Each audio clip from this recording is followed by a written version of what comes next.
Hello दोस्तों, welcome back to my YouTube channel. तो आप लोगों का एक बार फिर से स्वागत है हमारे नीट हिंदी मीडियम वाले चैनल में। तो हम आशा करते हैं आप लोग स्वस्थ होंगे, मस्त होंगे और पढ़ाई लिखाई में व्यस्त होंगे और आप लोगों की पढ़ाई भी जबरदस्त चल रही होगी। तो हमारा चैप्टर चल रहा था शरीर द्रव्य तथा परिसंचरण यानी बॉडी फ्लूइड एंड सर्कुलेशन। आज हमारा उसका टॉपिक है विद्युत हृदय लेख। इसके पहले एक टॉपिक है हृदय चक्र। उसकी वीडियो हमने अपलोड की थी लेकिन ज्यादा एमबी होने के कारण अपलोड नहीं हुई, तो इसके बाद हम उसकी वीडियो डालेंगे। पहले हम आज देख लेते हैं विद्युत हृदय लेख। तो चलिए शुरू करते हैं बिना किसी देरी के। आप लोग एनसीईआरटी निकाल लीजिए, हाईलाइटर निकाल लीजिए ताकि हर एक पॉइंट को मार्क कर सके। तो चलिए शुरू करते हैं। तो सबसे पहले हम देखेंगे कि विद्युत हृदय लेख होता क्या है। इसको इंग्लिश में कहते हैं इलेक्ट्रोकार्डियोग्राफ या फिर शॉर्टकट में इसी को कहते हैं ईसीजी। ईसीजी का नाम तो आपने सुना ही होगा। ईसीजी क्या होता है, तो इसको शॉर्टकट में क्या कहते हैं, ईसीजी। हिंदी में कहते हैं विद्युत हृदय लेख और इंग्लिश में कहते हैं इलेक्ट्रिक कार्डियोग्राफ।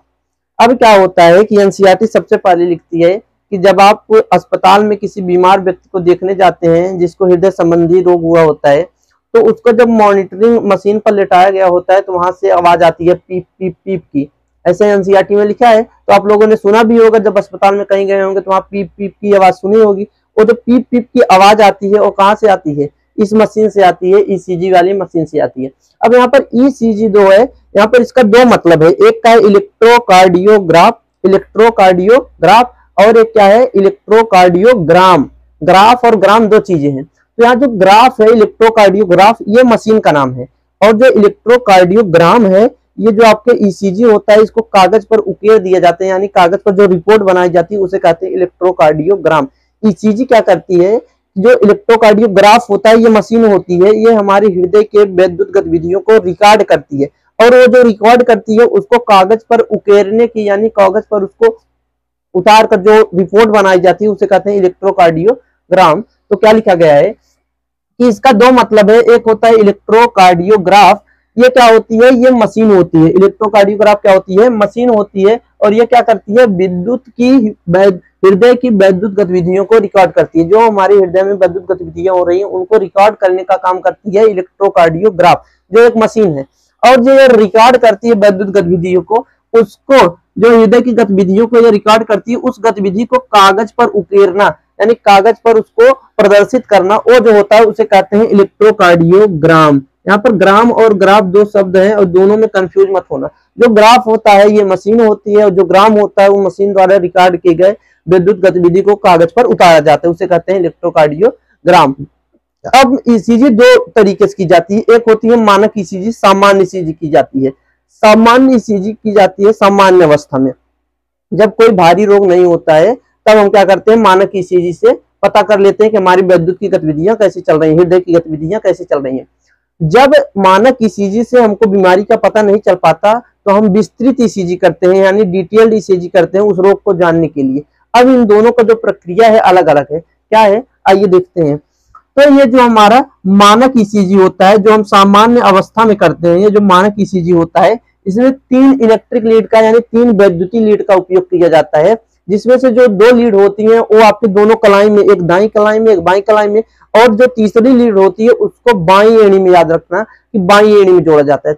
मानक ईसीजी ज्ञात करेंगे सामान्य अवस्था में जो हम ज्ञात करते हैं उससे 3 लीड यानी उसमें 3 वैद्युतीय लीड की जरूरत होती है, जिसमें से 2 को हम दोनों कलाइयों पर जोड़ देते हैं और एक को कहां जोड़ देते हैं, बाई एड़ी में।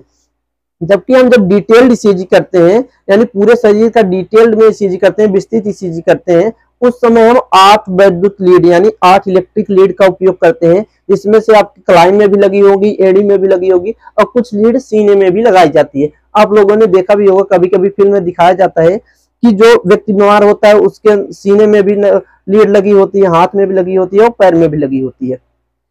तो वही है कि जब हम मानक ईसीजी ज्ञात करेंगे 3 वैद्युत लीड का उपयोग करते हैं, जिसमें से 2 आपके दोनों कलाइयों में हो जाती हैं और एक लीड का कहां, बाएं एड़ी में उपयोग करते हैं। जबकि जब हम विस्तृत ईसीजी करते हैं यानी डिटेल्ड ईसीजी करते हैं तो डिटेल्ड ईसीजी में हम कितना 8 इलेक्ट्रिक लीड का उपयोग करते हैं, जिसमें से कुछ आपके एड़ी में लगी होंगी, कलाई में लगी होंगी और सीने में भी लगी होती है। अब क्या है कि आपकी एनसीईआरटी में यहाँ पर विस्तृत की बात नहीं की गई है। एनसीईआरटी लिखती है कि हम यहाँ पर सिर्फ मानक ईसीजी की बात करते हैं। तो मानक ईसीजी के बारे में चलिए जानते हैं। तो आप लोगों ने देखा होगा कि जब आप टीवी देखते हैं तो जो फिल्म में दिखाया जाता है कि जो व्यक्ति बीमार होता है उसके बगल में भी एक टीवी रखी होती है जिसमें उसकी हृदय की गतिविधियां चल रही होती है, ऐसी कुछ टेढ़ी टेढ़ी रेखा बन रही होती है। जो टेढ़ी रेखा में पता है कि जब वो रेखा सीधी हो जाती है तो व्यक्ति क्या हो जाता है, मर जाता है, यानी उसकी मृत्यु हो जाती है। तो यहाँ पर क्या दिखाया गया है कि जो आपकी मानक ईसीजी होती है, जो सामान्य अवस्था में ईसीजी होती है, उसका कुछ ऐसा शेप होता है, ऐसा उसका कुछ चित्र होता है। ये आपकी ईसीजी का चित्र है। अब ईसीजी में क्या होती है कि 5 तरंगे होती हैं। एक पी तरंग होती है, क्यू आर एस 3 तरंग, 4 तरंग हो गई, और एक होती है टी तरंग। अब यहाँ पर देखो, ये जो पी तरंग है, पी तरंग से शुरुआत होती है इसकी। देखो पी तरंग क्या बताता है, आलिंद विध्रुवण या प्रकुंचन। पी तरंग ये हमें बताता है, अगर ये पी तरंग ऊपर नीचे हो रहा है तो इससे हमें पता चल रहा है कि आलिंदों का संकुचन हो रहा है, दोनों आलिंदों का, किसी एक का नहीं, दोनों आलिंदों के संकुचन को कौन बताता है, पी तरंग।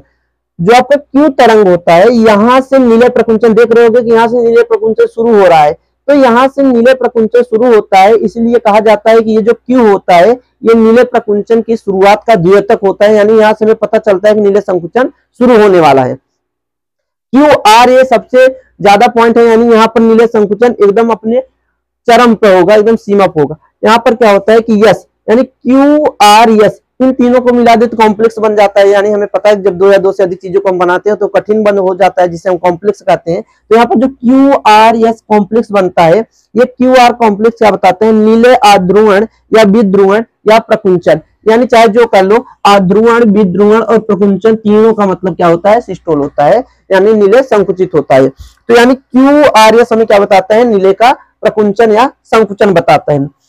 यहाँ पर एक चीज और ध्यान रखना कि जो आपका क्यू आर एस होता है, ये जो ये तीखी लाइन बनती है, ये वाली जो सबसे ऊंची होती है, यहाँ पर क्यू आर एस इसे सामरिक कहते हैं। और क्यू आर कॉम्प्लेक्स जो होता है, इसकी संख्या गिन के हम पता लगा सकते हैं कि किसी व्यक्ति का हार्ट रेट कितना है, 1 मिनट में उस व्यक्ति का हृदय कितनी बार धड़क रहा है। यानी 1 मिनट में जितनी बार ये क्यू आर सामरिक ऐसे ऐसे बनेगा, वही उसकी क्या हो जाएगी, हार्ट रेट, यानी उतनी बार उसका हृदय क्या होता है, धड़क रहा होता है 1 मिनट में। अब ध्यान से सुनो, यहाँ पर जो टी तरंग होती है, ये टी तरंग देखो क्या करती है, ये नीला पुनः विध्रुवण, पुनः का मतलब एक बार विध्रुवण हुआ तो मतलब संकुचन हुआ, अब संकुचन से अनुशीतलन अवस्था में आ रहा है, तो वही कहा है कि ये नीले पुनः विध्रुवण दिखाता है। ये नीले का पुनः विध्रुवण यानी प्रकुंचन से अनुशीतलन अवस्था को दिखाता है। और क्या है कि ये जब ये यहाँ से हमें पता चलता है, देखो अब प्रकुंचन है, प्रकुंचन से अनुशीतलन अवस्था में आ रहा है, यानी नीले प्रकुंचन क्या हो रहा है, समाप्त हो रहा है। तो वही दिखाया गया है कि ये जो टी होता है, ये नीले प्रकुंचन की समाप्ति का द्योतक होता है। ध्यान रखना, टी आपके समाप्ति का द्योतक होता है, जबकि आपका जो क्यू होता है ये शुरुआत का द्योतक होता है। किसका, नीले प्रकुंचन का।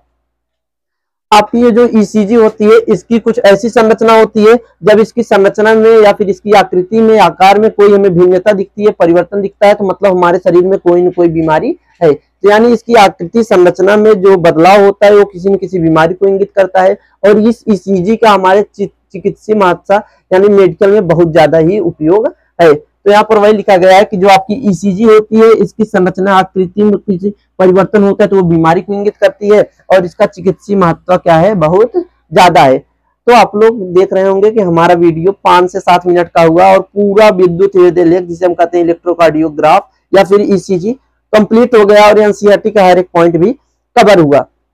आप लोग इसमें कंफ्यूज मत होइएगा, ग्राफ और ग्राम में दोनों में याद रखिएगा। ग्राफ मशीन होती है जो विद्युत हृदय गतिविधि को रिकॉर्ड करती है, और उस जो रिकॉर्ड करती है उस रिकॉर्ड को कागज के रूप में, जो कागज पे जो उकेर कर रिपोर्ट बनाई जाती है उसे कहते हैं ग्राम। तो इलेक्ट्रोकार्डियोग्राफ, इलेक्ट्रोकार्डियोग्राम दोनों में कंफ्यूज नहीं होना है। हम आशा करते हैं कि आप लोग वीडियो को पूरा समझ में आया होगा, और इसी तरीके से आप लोग वॉच करते रहिए, आपका हर एक पॉइंट क्लियर होगा।